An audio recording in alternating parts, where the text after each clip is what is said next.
구원상담 2번 죄의 결과 로마서 6장 23절 말씀. 죄의 싹슨 사망이요 하나님의 은사는 그리스도 예수 우리 주 안에 있는 영생이니라. 아멘. 우리가 누구나 죄를 짓는 것은 잘 알고 있는데 죄를 어떻게 해결하는지는 모르고 있지요. 죄를 씻고 싶은 마음은 있어서 자기 나름대로 애쓰고 힘쓰기도 하지요. 입삼수도 하고 고행을 하고 구제를 하고 자기 몸을 학대하여 생쌀을 먹고 잠도 앉아서 자고 산보를 하고 엎드려 절하고 높은 돌을 쌓고 계단을 무릎으로 꿇고 혀를 핥고 올라가고 3000번을 절을 하고 또 교회에서 충성봉사 헌신 열심히 하면 죄를 용서받아 천국 갈 수 있다고 생각하고 새벽부터 밤 늦게까지 힘에 겹도록 애쓰고 수고하고 있지요. 그러나 죄값은 이런 것으로 갚을 수 있는 게 아니라 죽어야 되기 때문에 죄를 씻을 수도 없고 또 그 죄 지은 우리는 죽어도 죄를 씻을 수 없는 거예요. 그러니까 내가 내 선한 행위로 죄를 해결할 수 없어요. 그러면 어떻게 죄값을 해결할 수 있을까요? 우리가 스스로 할 수 없기 때문에 예수님께서 이 문제를 해결해 주셨어요. 지옥 갈 모든 죄를 용서받고 영생을 얻어서 천국 갈 수 있는 길은 오직 예수님 안에만 있어요. 생명 되신 예수님께서 내 안에 주인이 되실 때 모든 죄에서 완전히 해방되어서 천국 갈 수 있는 거예요. 로마서 5장 12절 말씀. 이러므로 한 사람으로 말미암아 죄가 세상에 들어오고 죄로 말미암아 사망이 왔나니 이와 같이 모든 사람이 죄를 지었으므로 사망이 모든 사람에게 이르렀느니라. 아멘. 한 사람이 누구인가요? 첫사람 아담이지요. 많은 사람들이 죄를 많이 지었느냐 크게 지었느냐의 경중을 따지고 있지만 성경은 한 사람으로 죄가 들어와서 사망에 왔다고 하셨어요. 죄가 어떻게 들어왔는지 정확히 알면 죄가 어떻게 하면 나가는지도 분명히 알 수 있겠지요. 죄는 사탄으로부터 왔고 사탄의 말을 듣는 데서부터 시작되었어요. 지금 나는 누구의 말을 듣고 있는지가 너무나 중요해요. 세상 사람의 교훈을 듣고 있는지 기록된 하나님의 복음의 말씀을 듣고 있는지 운명이 나눠져요. 창세기 3장 1절에 여호와 하나님의 지으신 들짐승 중에 뱀이 가장 간교하더라. 뱀이 여자에게 물어 가로되 하나님이 참으로 너희더러 동산 모든 나무의 실과를 먹지 말라 하시더냐.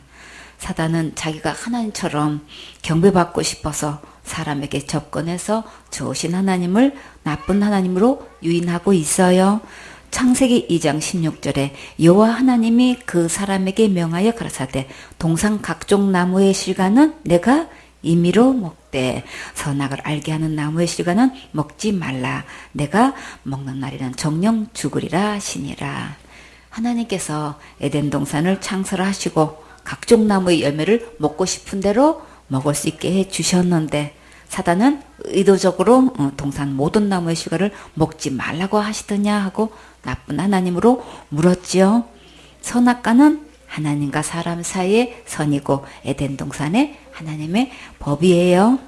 선악과를 먹는다는 것은 하나님을 버리고 마귀를 주인 삼는 것이 되기 때문에 선악과는 절대 먹으면 안 되고 생명 되신 하나님을 버리는 순간 영은 죽게 되고 육도 결국 죽게 돼요. 물고기가 물을 떠나면 말라 죽어가고 나무가 물에서 잘라져 버리면 결국 말라서 죽게 되듯이 하나님께서 사람을 흙으로 만드셔서 코에 생기를 불어넣으셔서 생명이 되었는데 생명 되신 하나님을 떠나면 결국 몸은 흙으로 돌아가게 돼요. 창세기 3장 2절에 여자가 뱀에게 말하되 동산나무의 실과를 우리가 먹을 수 있으나 하와도 동산나무의 실과는 먹을 수 있다고 분명히 말했지요. 3절에 동산 중앙에 있는 나무의 실과는 하나님의 말씀에 너희는 먹지도 말고 만지지도 말라 너희가 죽을까 하노라 하셨느니라. 화가 말하는 것을 보면 선악과 나무가 아마도 동산 중앙에 있었나 봐요. 근데 그 나무의 실과는 하나님께서 먹지도 말고 만지지도 말라고 하셨고 그러면 죽을까 하노라 하셨대요. 하와의 이 말이 정말일까요? 사람의 말은 그때나 지금이나 이렇게 자꾸 보태는 습성이 있지요. 먹으려고 하면 만지게 되니까 그렇다고 친다 해도 먹으면 분명히 죽는다고 해야지요. 죽을까 하노라 하는 말은 죽을 수도 있고 안 죽을 수도 있다는 말도 되지요. 이렇게 하나님의 말씀을 확실하게 믿고 말하지 않고 반 정도 걸쳐서 말하면 어떻게 될까요? 창세기 3장 4절에 뱀이 여자에게 이르되 너희가 결코 죽지 아니하리라. 사단은 이렇게 하나님의 말씀과 정반대로 얘기하면서 그 이유를 완전히 거짓말로 꾸며서 하나님을 불신하게 만들고 자기 말을 따르도록 하고 있어요. 창세기 3장 5절에 너희가 그것을 먹는 날에는 너희 눈이 밝아 하나님같이 되어 선악을 알 줄을 하나님이 아심이니라. 선악과를 먹으면 하나님과 같이 된다고 했지요. 하나님께서는 먹으면 정녕 죽는다고 하셨는데 사탄은 이렇게 말도 안 되는 거짓말을 시키고 있어요. 창세기 3장 6절에 여자가 그 나무를 본즉 먹음직도 하고 보암직도 하고 지혜롭게 할 만큼 탐스럽기도 한 나무인지라. 여자가 그 실과를 따먹고 자기와 함께한 남편에게도 주매 그도 먹은지라. 하나님처럼 된다는 말에 다 넘어가서 결국 자기도 따먹고 남편도 주워 먹게 했어요. 근데 정말 하나님처럼 되었을까요? 창세기 3장 7절에 이에 그들의 눈이 밝아 자기들의 몸이 벗은 줄을 알고 무화과 나무 잎을 엮어 치마를 하였더라. 눈이 밝아져서 제일 먼저 무엇부터 보였나요? 자기의 벗은 것이 보였지요. 창세기 2장 25절에 아담과 그 아내 두 사람이 벌거벗었으나 부끄러워 아니하니라. 아담과 하와가 처음부터 입지 않았는데 어떻게 벗은 줄을 이제 알았을까요? 그동안 하나님의 거룩한 옷을 입고 있었던 거예요. 그러나 자기가 하나님 되려고 선악과 먹는 순간 하나님을 버린 거예요. 그때 하나님의 거룩한 옷이 벗겨져고 자기의 벗은 줄을 이제 알게 되었어요. 그때나 지금이나 다 성장한 사람이 벗고 다니면 다 부끄러워하지요. 사람이 하나님을 떠나 있을 때가 진짜 가장 부끄러운 거예요. 다시 하나님의 거룩한 옷을 어떻게 입을 수 있을까요? 하나님께로 돌아오면 그 거룩한 하나님의 옷을 입을 수 있지요. 그러나 하나님을 떠난 그 죄값을 치루어야만 그 옷을 입을 수 있어요. 아담과 하와에게 가죽옷을 입혀주셨지요.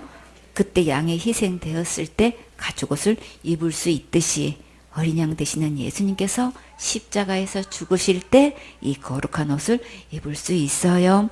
갈라디아 3장 27절에 누구든지 그리스도와 합하여 침례를 받은 자는 그리스도로 옷 입었느니라. 예수님과 합하여 침례를 받으려면 예수님이 마음의 주인이 되셔야겠지요.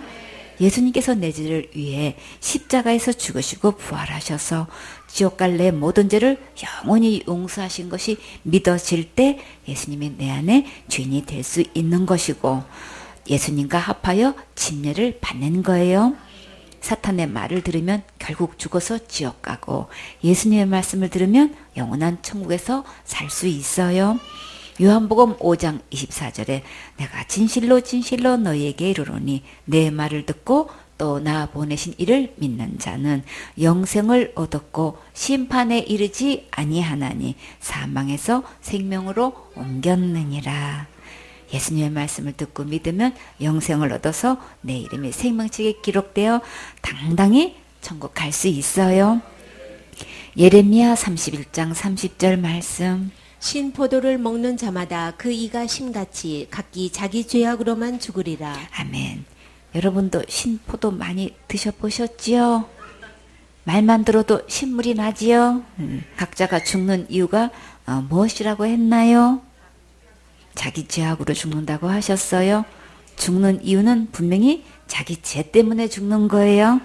부모의 죄도 아니고 자식의 죄도 아니라 자기 죄로 죽는 것이고 죄값은 분명히 죽는 거예요.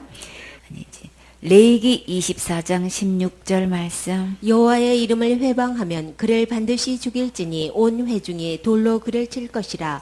외국인이든지 본토인이든지 여호와의 이름을 회방하면 그를 죽일지니라. 아멘.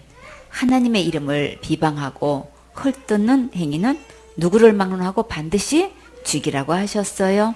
하나님의 이름을 함부로 말하거나 농담하거나 욕을 하거나 게임을 해서도 절대 안 되겠지요. 옛날에 오락 시간에 예수님께서 가라사대 하면서 게임하는 게 있었어요. 이런 행위들은 하나님의 이름을 해방하는 것과 같아요. 출애굽기 31장 15절 말씀. 엿새 동안은 일할 것이나 제7일은 큰 안식일이니 여호와께 거룩한 것이라. 무릇 안식일에 반드시 죽을지니라. 아멘. 일은 엿새 동안 일해야 하는데 지금은 며칠 일하나요? 닷새 동안 일하는 데가 많지요.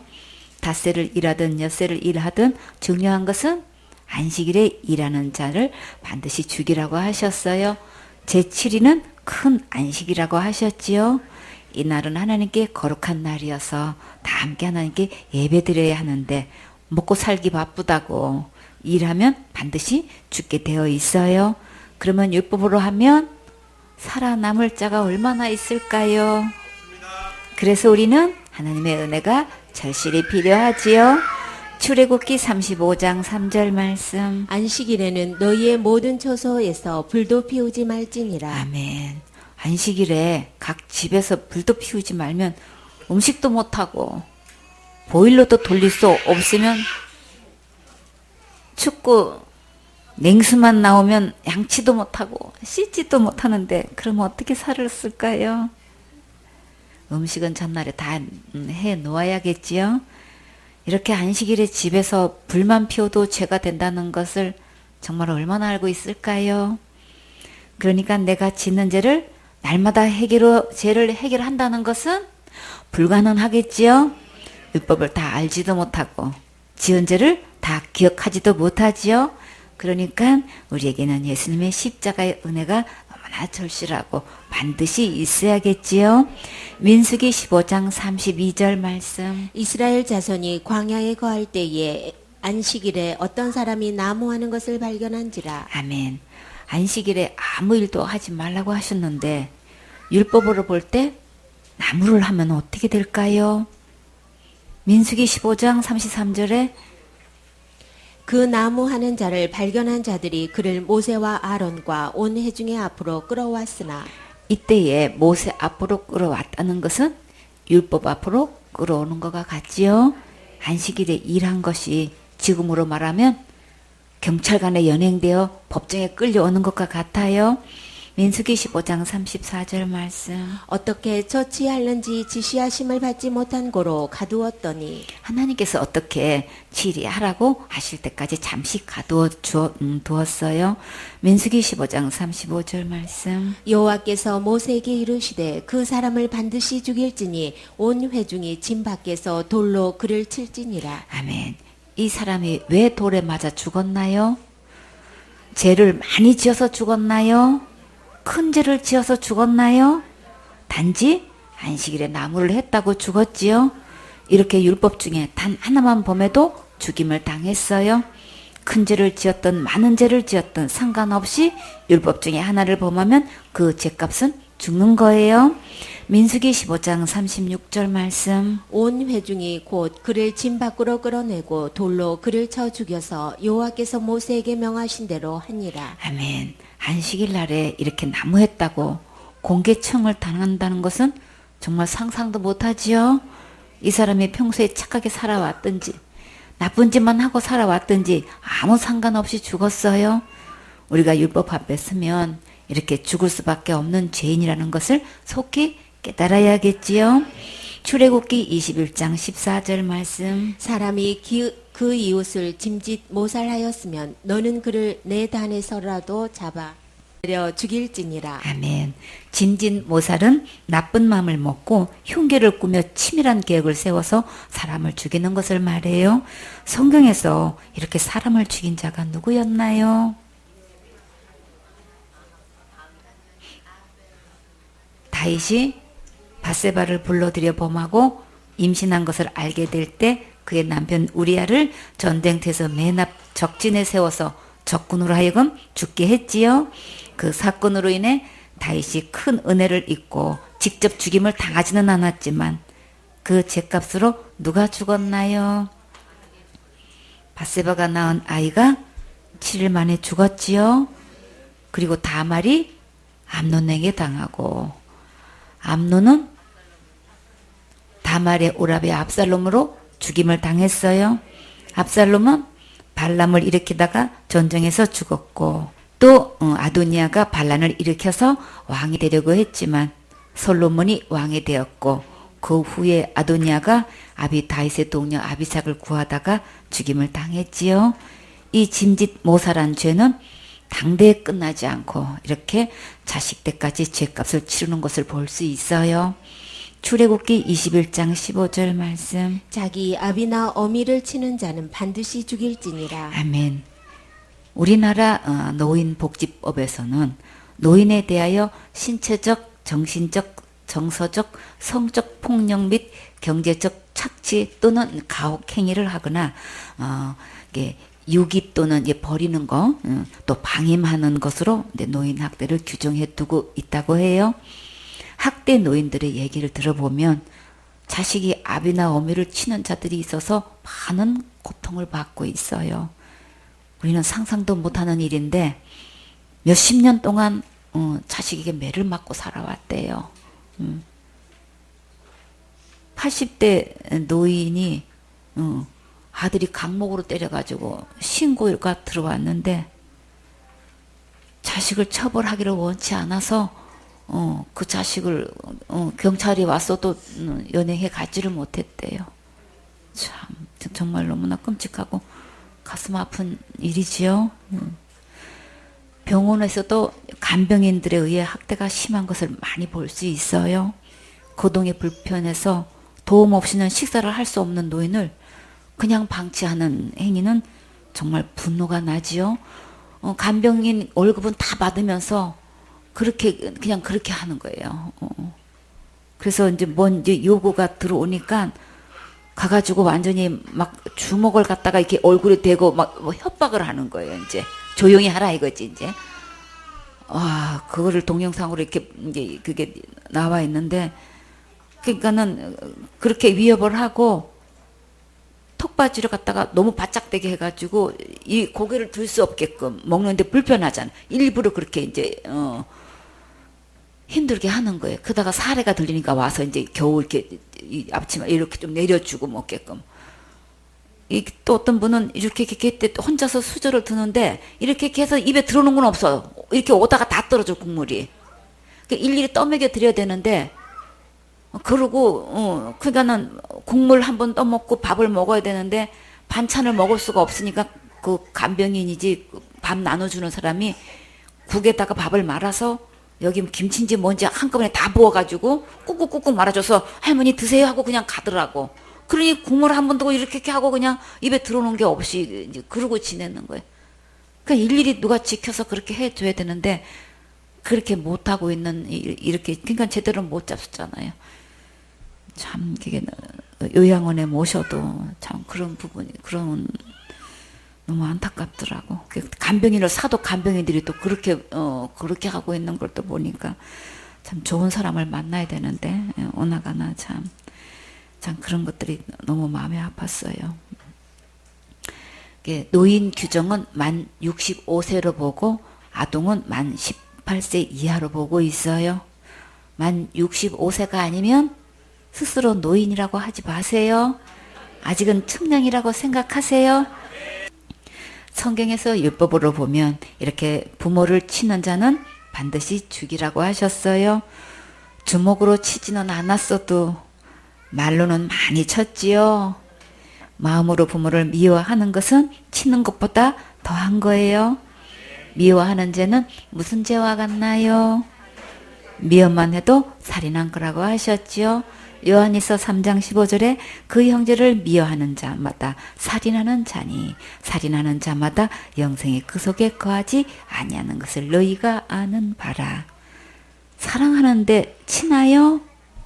미워하고 경멸하는가 치지요? 신명기 27장 16절에 그 부모를 경홀히 여기는 자는 저주를 받을 것이라 할 것이요 모든 백성은 아멘 할지니라. 부모님을 돌아보지도 않고 소홀히 하고 가볍게 여기면 그 인생이 저주를 받는다고 하셨어요. 신명기 21장 18절에 사람에게 완악하고 패역한 아들이 있어 그 아비의 말이나 그 어미의 말을 순종치 아니하고 부모가 징책하여도 듣지 아니하거든. 부모가 그를 잡아가지고 성문에 이르러 그 성읍 장로들에게 나아가서 그 성읍 장로들에게 말하기를 우리의 이 자식은 완악하고 패역하여 우리 말을 순종치 아니하고 방탕하며 술에 잠긴 자라 하거든.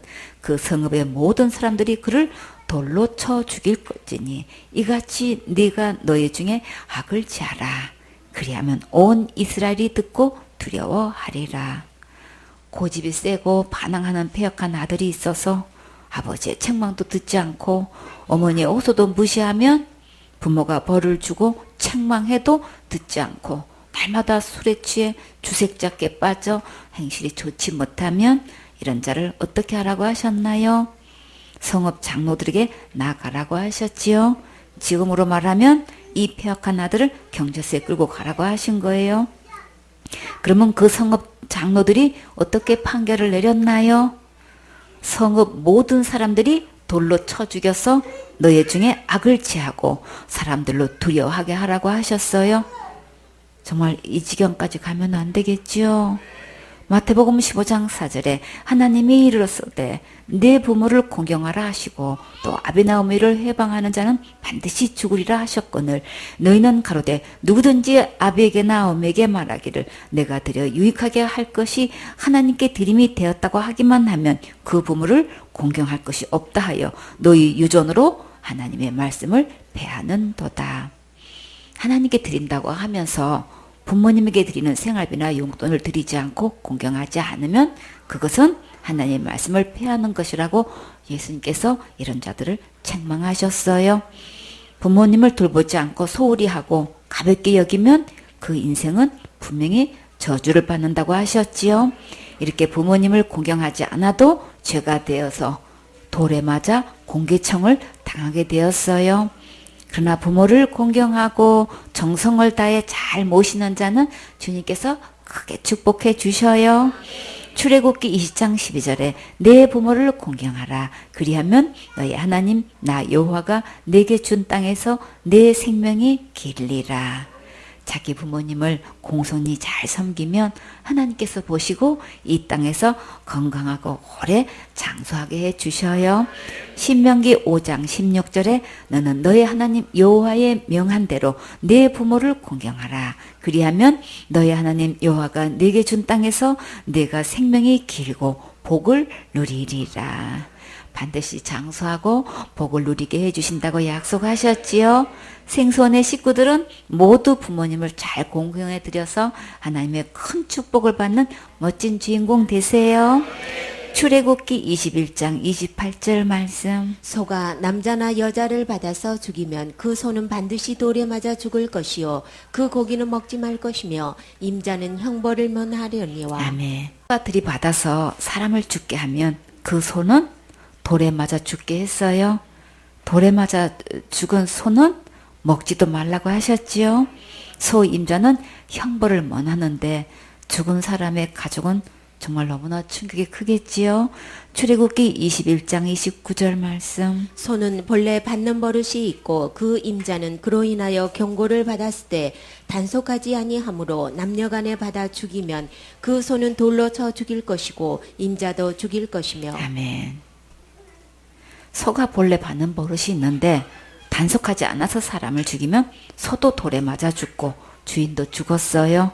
소 때문에 사람이 죽고 소 임자가 죽게 된다면 그 가족들에게 정말 너무나 큰 충격이지요. 출애굽기 21장 30절 말씀. 만일 그에게 속죄금을 명하면 무릇 그 명한 것을 생명의 속으로 낼 것이요. 아멘. 만약에 죽은 가족이 배상금을 요구하면 소 주인은 속죄금을 주고 생명을 건질 수 있었어요. 양쪽 유가족에게는 이렇게 배상금으로 할 수 있다면 정말 천만다행이지요. 출애굽기 21장 31절 말씀. 아들을 받든지 딸을 받든지 이 율례대로 그 임자에게 행할 것이며 아들과 딸을 구별하지 않고 보상금을 요구하는 대로 주라고 하신 거예요. 32절 말씀. 소가 만일 남종이나 여종을 받으면 소 임자가 은 30세겔을 그 상전에게 줄 것이요 소는 돌에 맞아 죽일지니라. 아멘. 은 30세겔은 340g인데 은 1세겔은 노동자 4일 폰값이에요. 30세겔이라고 했으니까 30세겔은 노동자 120일 폰값인데 하루 폰값이 10만 원으로 한다면 얼마나 될까요? 1200만 원 되지요? 종의 몸값이 어떻게 이 정도밖에 안 될까요? 종을 돈을 주고 샀을 때 금액이 있어서 그럴까요? 그렇다면 우리의 몸값은 과연 얼마나 될까요? 고린도전서 6장 19절에 너희 몸은 너희가 하나님께로부터 받은 바 너희 가운데 계신 성령의 전인 줄을 알지 못하느냐. 너희는 너희의 것이 아니라 값으로 산 것이 되었으니 그런즉 너희 몸으로 하나님께 영광을 돌리라. 예수님의 생명값을 주고 우리를 사셨지요. 하나님께서 값 주고 사셨는데 그러면 우리는 어떻게 살아야 할까요?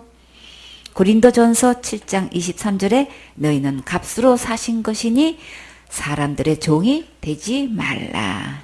이제 더 이상 죄의 종이 되지 말고 사람들의 종이 되지 마세요. 오직 하나님께 예배드리고 말씀에 순종해서 하나님께 영광 돌리는 행복한 주인공이 되어야겠지요. 신명기 22장 22절 말씀. 남자가 유부녀와 통간함을 보거든 두 통간한 남자와 그 여자를 둘 다 죽여 이스라엘 중에 악을 제할지니라. 아멘. 남자가 남편이 있는 여자와 성관계를 가지면 둘 다 죽이라고 하셨어요. 이것은 분명히 악이라고 하셨지요. 절대 능력이 있거나 실력이 있어서 여러 여자들과 만난다고 착각하지 마세요. 그것은 속는 것이고 인생을 파멸의 길로 달려가게 하는 내리막길이에요.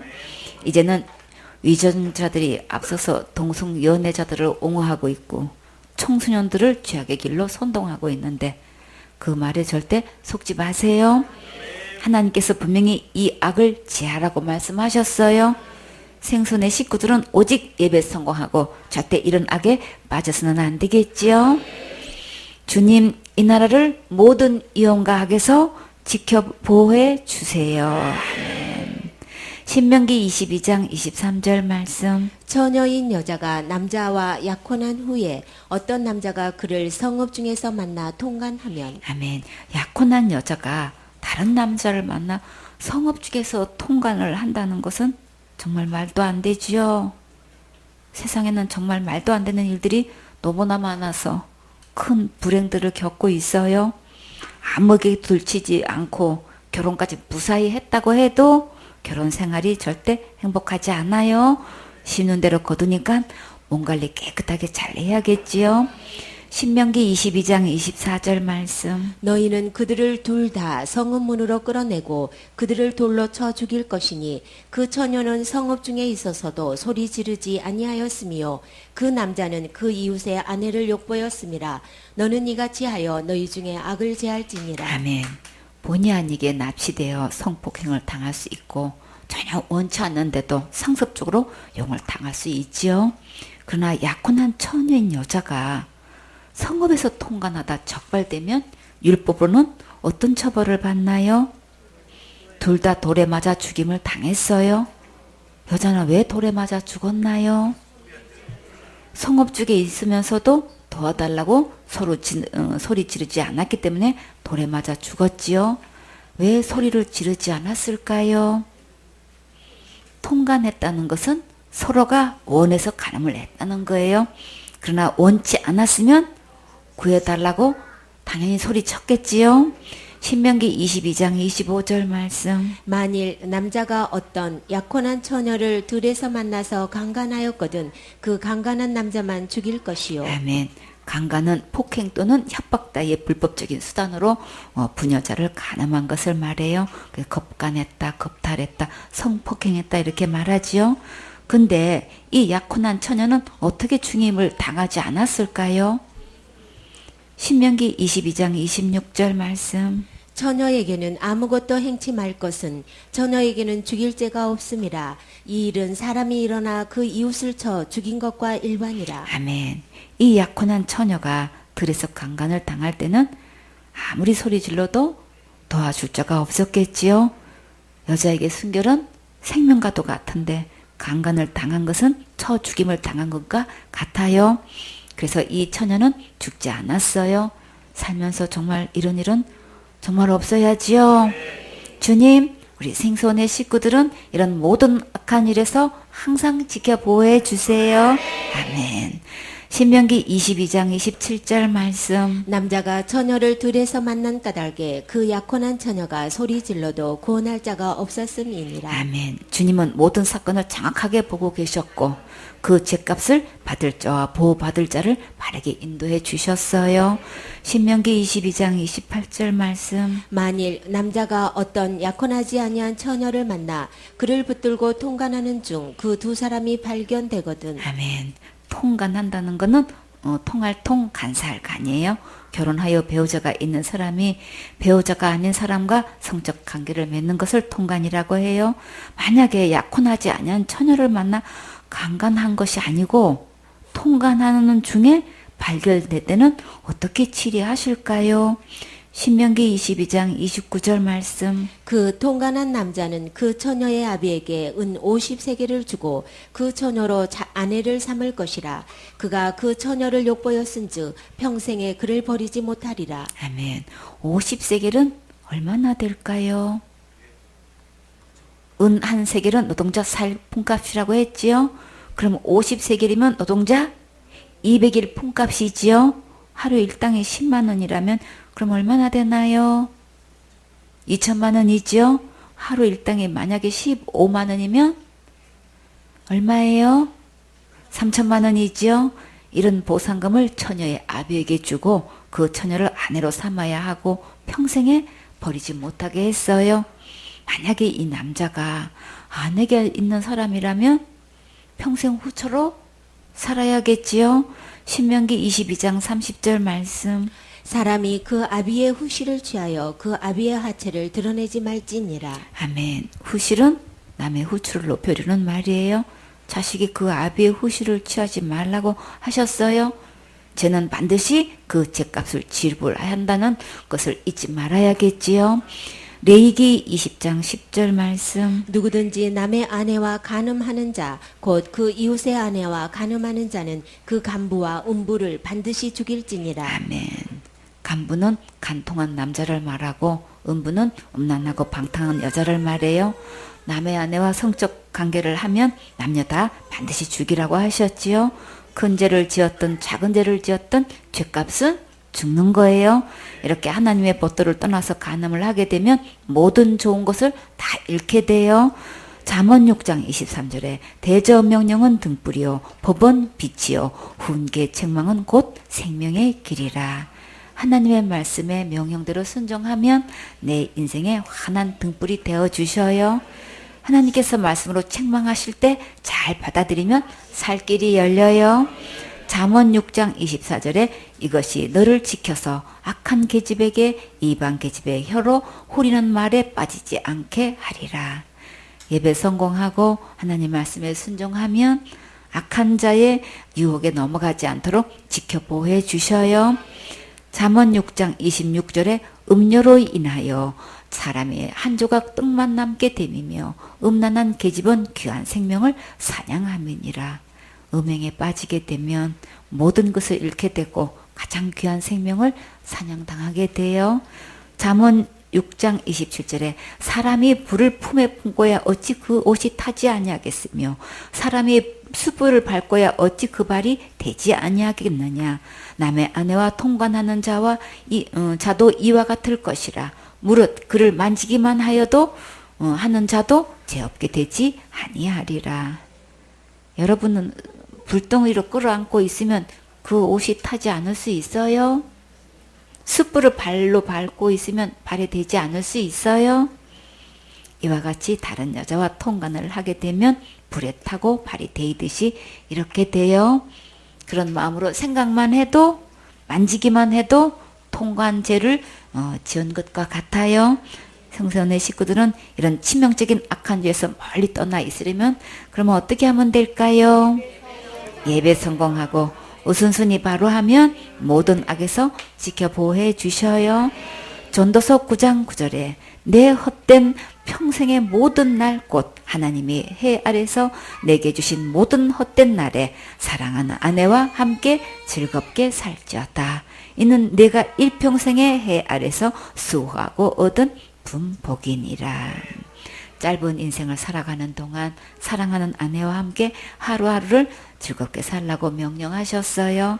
하나님께서 이 땅에서 수고하는 모든 일에 대한 최상의 보상은 아내를 주신 거예요.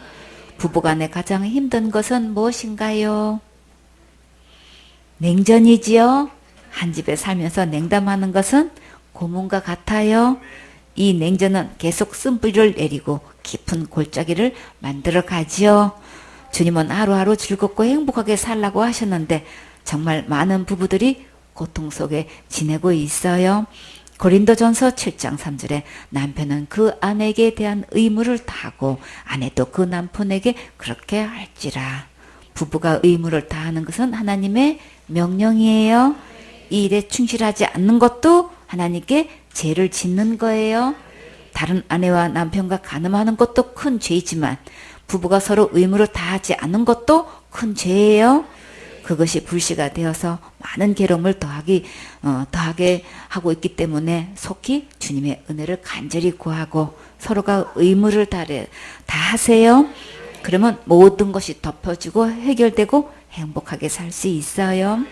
레위기 20장 13절 말씀. 누구든지 여인과 교합하듯 남자와 교합하면 둘 다 가증한 일을 행함인즉 반드시 죽일지니 그 피가 자기에게로 돌아가리라. 아멘. 누구든지 동성연애하면 둘 다 하나님께서 싫어하시는 가증한 일을 행하는 거예요. 이런 자들은 반드시 죽이라고 하셨어요. 각각 자기가 심는 대로 자기에게로 돌아가서 죽임을 당하게 돼요. 창조주 하나님께서 동성연애를 하지 말라고 분명히 명령하셨는데 나라의 이정자들이 이들을 앞서서 두둔하고 옹호하고 나쁜 영향력을 청소년들에게 미치게 해서 타락의 길로 몰아넣고 있어요. 학교에서도 잘못된 사상과 성적인 문란을 일으킬 것들을 보여주고 콘돔 사용법을 알려준다고 하니 정말 가슴칠 노릇이지요. 동성연애하는 것은 분명히 죽임당할 큰 죄예요. 친구들이 무슨 말을 해도 속지 말고 듣지도 말고 어울리지도 말고 절대 따라하지 마세요. 동성연애하다 모슬병에 걸려서 이루 말할 수 없는 심한 고통을 겪으면서 죽을 때까지 지내야 하고 치료도 못하고 완전히 폐인이 되어서 집에서 가족들과 함께 고통당하는 것을 보았어요. 주님, 우리 꿈나무들 정말 지켜보호해 주세요. 네. 레위기 20장 15절 말씀. 남자가 짐승과 교합하면 반드시 죽이고 너희는 그 짐승도 죽일 것이며. 아멘. 짐승과 성행위를 하는 남자는 반드시 죽이고 그 짐승도 죽이라고 하셨어요. 레위기 20장 16절 말씀. 여자가 짐승에게 가까이 하여 교합하거든 너는 여자와 짐승을 죽이되 이들을 반드시 죽일지니 그 피가 자기에게로 돌아가리라. 아멘. 또 짐승과 성행위를 하는 여자와 그 짐승도 반드시 죽이라고 하셨고 이런 짓을 하는 자들을 죽임을 당해 마땅하다고 하셨어요. 짐승도 사람 잘못 만나서 이렇게 같이 죽임을 당했어요. 이런 죄를 지었든 저런 죄를 지었든 무슨 죄든지 그 죄값은 죽는 것이라는 것을 깨달아야겠지요. 신명기 27장 21절 말씀. 무릇 짐승과 교합하는 자는 저주를 받을 것이라 할 것이요 모든 백성은 아멘 할지니라. 아멘. 어떤 종류든지 짐승과 성행위를 하는 자는 저주를 받는다고 하셨어요. 그리고 온 백성은 아멘 하라고 하셨지요. 출애굽기 22장 18절 말씀. 너는 무당을 살려두지 말지니라. 아멘. 사형에 처해야 할 경우를 또 살펴보면 마술하거나 점을 치거나 구슬하는 무당은 절대로 살려두어서는 안 된다고 하셨어요. 점을 치거나 구슬해도 절대 안 되겠지요. 우리의 영이 혼탁해져서 하나님의 말씀이 들리지 않고 교회 가기 싫어져요. 이런 악한 영들과 가까이 하면 가장 귀하고 좋은 것들을 잃게 돼요. 이런 자들과 잘 때 가까이 가지도 말고 말도 하지 말고 어울리지도 마세요. 출애굽기 22장 19절 말씀. 짐승과 행음하는 자는 반드시 죽일지니라. 아멘. 가축과 교접하는 자는 반드시 사형에 처해야 한다고 하셨어요. 가축이 되었든 들짐승이 되었든 짐승과 행음을 하면 반드시 죽이라고 거듭 말씀하셨지요. 우리 청소년들은 친구들이 이런 얘기 하게 되면 이 말씀을 기억하고 바로 분리하고 듣지 마세요. 다 같이 너희 귀가 듣는 것 조심해 조심. 너희 귀가 듣는 것 조심해 조심. 위에 계신 주께서 사랑스레 보시네. 너희 귀가 듣는 것 조심해 조심. 너희 눈이 보는 것 조심해 조심. 너희 눈이 보는 것 조심해 조심. 위에 계신 주께서 사랑스레 보시네. 너희 눈이 보는 것 조심해 조심. 이런 것을 보고 듣는 것은 다 죄를 짓는 거예요. 생소원의 꿈나무들은 항상 예배 성공하고 깨끗한 그릇이 되어서 귀하고 장구하게 쓰임 받으세요. 출애굽기 22장 20절 말씀. 여호와 외에 다른 신에게 희생을 드리는 자는 멸할지니라. 아멘. 하나님 한 분 외에 다른 신들에게 희생제사를 드리는 자는 죽어야 한다고 하셨어요. 종교는 자유라고 하면서 각기 자기가 원하는 대로 다니지만 하나님은 이런 자를 죽이라고 하셨지요. 각자가 원하는 종교를 가지고 있어도 심판날에 이에 대해서 신문을 받고 반드시 형벌을 받게 돼요. 우주 만물을 창조하시고 심판을 주고 나시는 예수님께로 돌아와서 십자가의 사랑과 은혜를 입으세요. 레위기 27장 28절 말씀. 오직 여호와께 아주 바친 그 물건은 사람이든지 생축이든지 기업의 밭이든지 팔지도 못하고 속하지도 못하나니 바친 것은 다 여호와께 지극히 거룩함이며. 아멘. 하나님께 드린 예물은 이제 누구의 것인가요? 하나님의 것이지요.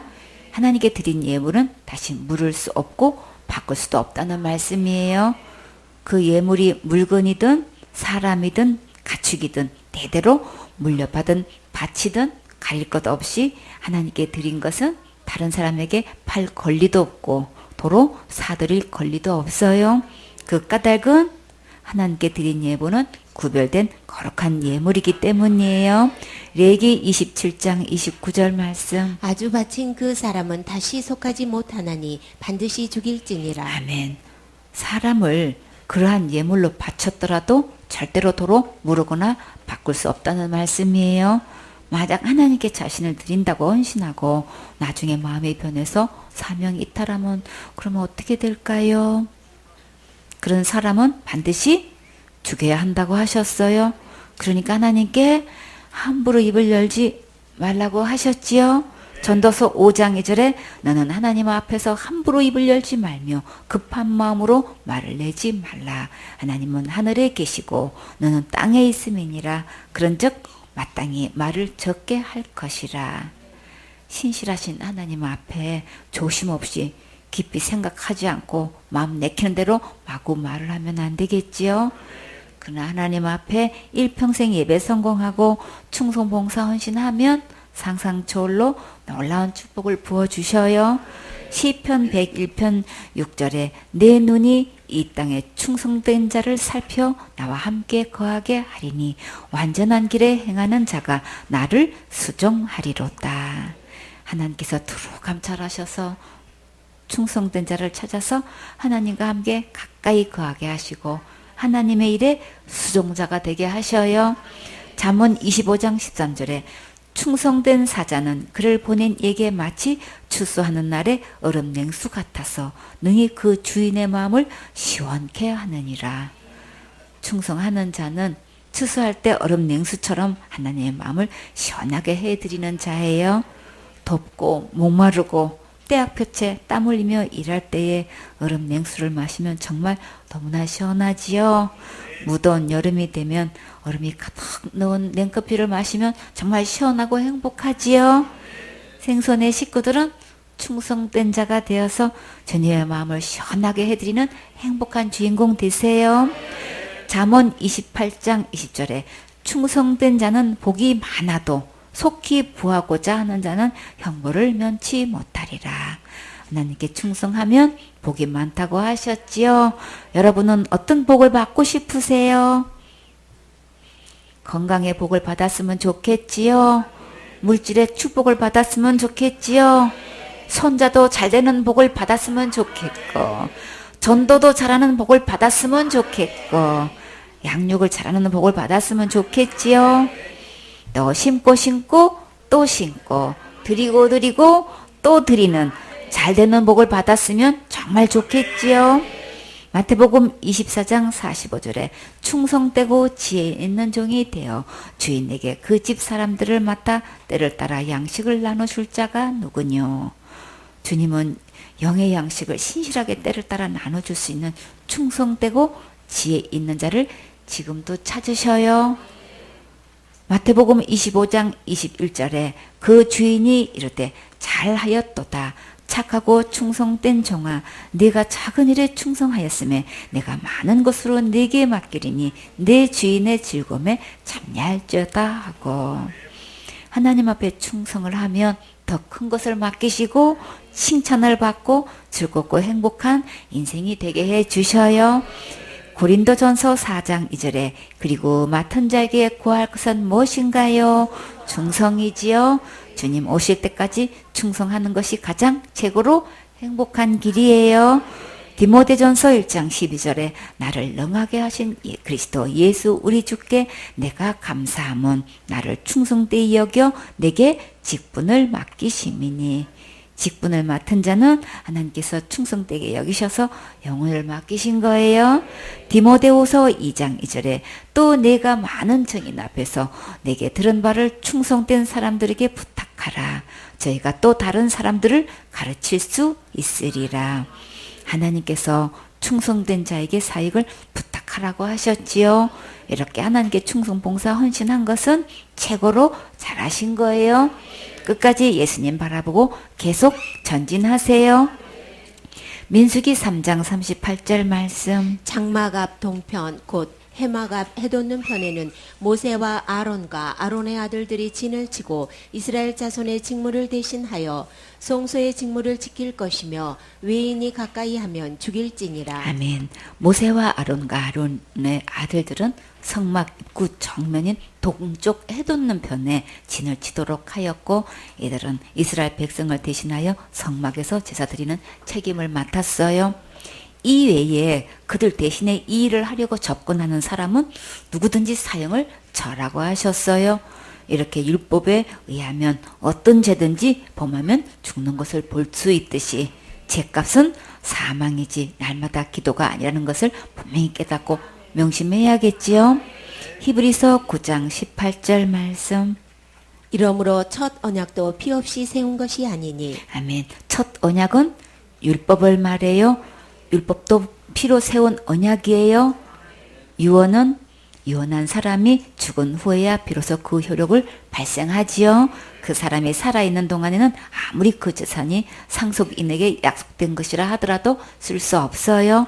이런 이유로 구약의 모든 제사가 그 효력을 발생하려면 반드시 예수님의 피가 뿌려져야만 되고, 율법의 모든 약속이 그 효력을 진짜 나타낼 수 있어요. 히브리서 9장 19절 말씀. 모세가 율법대로 모든 계명을 온 백성에게 말한 후에 송아지와 염소의 피와 및 물과 붉은 양털과 우슬초를 취하여 그 책과 온 백성에게 뿌려. 모세는 백성들에게 하나님의 율법을 다 들려준 후에 이제 물과 송아지와 염소의 피를 우슬초와 붉은 양털에 묻혀서 율법책과 모든 백성에게 뿌렸어요. 히브리서 9장 20절 말씀. 이르되 이는 하나님이 너희에게 명하신 언약의 피라 하고. 아멘. 이 말씀은 출애굽기 24장 8절에 나오는 말씀이에요. 모세가 그 피를 취하여 백성에게 뿌려 가로되 이는 여호와께서 이 모든 말씀에 대하여 너희와 세우신 언약의 피니라. 이 피는 하나님과 백성들 사이에 맺은 계약의 효력을 발생하였다는 표이고, 또 이것은 하나님의 명령에 따라 백성들과의 사이에 세우신 언약의 피예요. 히브리서 9장 21절 말씀. 또한 이와 같이 피로써 장막과 섬기는 일에 쓰는 모든 그릇에 뿌렸느니라. 아멘. 하나님께 예배 드리는 일에 섬기는 모든 그릇과 장막에도 언약의 피를 뿌렸기 때문에 우리가 하나님께 가까이 나아가서 경배 드릴 수 있는 거예요. 히브리서 9장 22절 말씀. 율법을 쫓아 거의 모든 물건이 피로써 정결케 되나니 피 흘림이 없은즉 사함이 없느니라. 아멘. 율법을 따라 모든 물건이 피로써 깨끗하게 될 수 있듯이 피 흘림이 없으면 죄를 용서받을 수 없어요. 너무나 많은 사람들이 지옥 갈 죄가 기도로 용서되는 줄 알고 있어요. 피 흘림이 없으면 용서가 없다는 것을 전혀 모르고 기도하면 된다고 생각하고 있지요. 그러나 죄값은 반드시 생명을 요구해요. 그 이유는 로마서 6장 23절에 죄의 싹은 사망이기 때문이에요. 잠언 29장 18절에 묵시가 없으면 백성이 방자히 행하거니와 율법을 지키는 자는 복이 있느니라. 하나님의 말씀을 모르고 자기 나름대로 행하다 지옥 가면 그것은 무모하고 어리석은 거예요. 하나님의 말씀대로 지켜 행하는 자는 참된 천국길로 인도받는 복을 받게 해주셔요. 히브리서 9장 23절 말씀. 그러므로 하늘에 있는 것들의 모형은 이런 것들로서 정결케 할 필요가 있었으나 하늘에 있는 그것들은 이런 것들보다 더 좋은 제물로 할지니라. 아멘. 땅에 있는 모형은 짐승의 피로서 정결케 할 필요가 있었지만 하늘에 있는 것은 더 좋은 제물이신 어린 양 예수님의 피를 뿌려서 정결케 하셨어요. 히브리서 9장 24절 말씀. 그리스도께서는 참것의 그림자인 손으로 만든 성소에 들어가지 아니하시고 오직 참 하늘에 들어가사 이제 우리를 위하여 하나님 앞에 나타나시고. 아멘. 예수님은 이 땅에 있는 성소에 들어가지 않으시고 참 하늘에 있는 성소에 들어가셔서 예수님의 피로 우리의 모든 죄를 위에 단불에 바르셨어요. 히브리서 9장 25절 말씀. 대제사장이 해마다 다른 것의 피로써 성소에 들어가는 것 같이 자주 자기를 드리려고 아니하실지니. 아멘. 구약의 제사는 날마다 자주 제사를 드려야 했지요. 그러나 예수님께서 몸으로 드리는 제사는 자주 드릴 필요가 없이 단번에 이루셨어요. 히브리서 9장 26절 말씀. 그리하면 그가 세상을 창조할 때부터 자주 고난을 받았어야 할 것이로되 이제 자기를 단번에 제사로 드려 죄를 없게 하시려고 세상 끝에 나타나셨느니라. 아멘. 만약에 자주 제사를 드려야 한다면 십자가의 고난을 자주 받아야 하는데 그럴 필요가 전혀 없이 단 한 번의 제사로 지옥 갈 모든 죄를 영원히 해결하시려고 이 세상에 오셨어요. 우리가 지은 죄를 우리가 스스로 해결할 수 없기 때문에 예수님께서 이렇게 몸을 입고 오셔서 단번에 해결해 주셨어요. 지옥 갈 모든 죄를 용서하신 이 예수님만 믿으면 누구든지 천국에 들어갈 수 있어요. 아멘.